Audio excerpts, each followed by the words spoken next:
So we now have the blackening. I do apologize. I'm drying off the last of the clothes, so you heard the dryer going. Now with this film, I know one of the dudes is a dude I've followed on like some social media and stuff. He's been making moves. He was in that Ben Affleck commercial where they were talking about sports betting, and he's like Boston. He goes to who? Bostonians and stuff like that. So basically, here's what the skinny is on this movie. Every black person has always had their issues with the tropes and things of horror films and how it is. It actually takes the black experience in horror films and the black experience, just what we would do, what we point out, and they actually did it in a really good way, in a very balanced way. They didn't feel like they were too preachy, but they talked about the situation and what it was. There were some genuinely funny moments. There was stuff that made total sense for how black film did. They check marked every black film, like every black person you would have. You have the mixed person or mixed race person, and how black people treat mixed race people from time to time. Oh, that's your white side. Oh, that's your black side, kind of thing. They had the guy who pretty much comes off as the Republican and nerd thing. I do love the fact, and this is not really a spoiler, but this actually happens, and it's not a big deal, but it is, like, it just is a part of the black community. Spades. They brought that up because of the fact that a lot of people, like, for example, I only play spades once or twice. I don't fully know how to, like, play all the time. I remember certain stuff. But that's like a big thing of black people. But the funny thing is that with black people, they never want to teach you how to play, or they just do a quick rundown and say, "Oh, we'll just figure it out."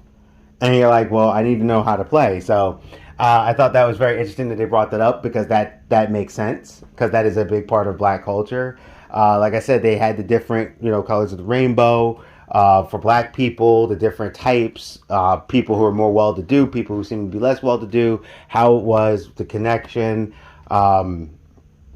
The bigger actors and what they did, and then kind of did the explanation to like some of the horror tropes, and it was just a very entertaining movie, and how you could piece the pieces together. And if you're a Caucasian person, like there was Caucasian people in the audience when we went, they were laughing their heads off. Like some of the movie is actually just genuinely funny. But it was very interesting, like the things you would hear, how black people treat gay people and stuff, but it never felt like it got too preachy. It just felt like they were just telling you these things, and these are real things from the experiences that I've had and other people have had. And it's like, oh yeah, I definitely can agree with that. Oh, I definitely know that. So that was very interesting in itself. The movie doesn't feel like it runs too long.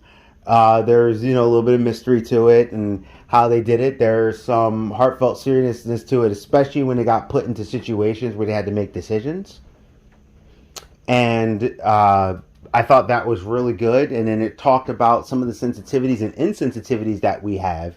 And just all in all, I thought they did a great job with how they put it. They had, the big, crazy, funny black girl. They had this. Like, they literally checked off every type of black person that you see in film, cinema, and just in community. So, but they hit it in such a way that it was parody level without being parody. And it was like, this is how we would react in the movie. Like, there were certain tropes, so I'm going to give you one of them.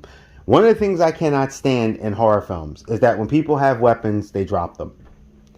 And then they just leave them there.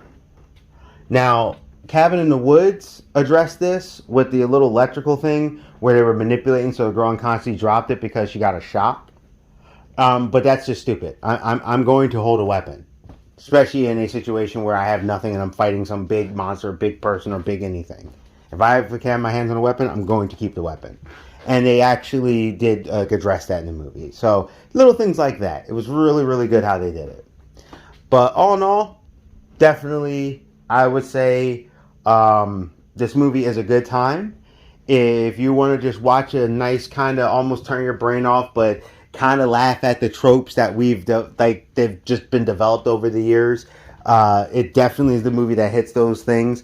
I'm not saying for me it was like the funniest movie ever, but it was definitely a good time. Like, I had some very good chuckles and I enjoyed myself. Sometimes, if I can still enjoy myself, and I say it's a comedy, but overall I'm like, I enjoyed that. It wasn't something where it was gut busting, but I was like, I had a good time in watching this. So I was pleasantly surprised, because she pushed for it. There was a reason why we had to go at a particular time or something. This is the movie. So, no, all in all, good time.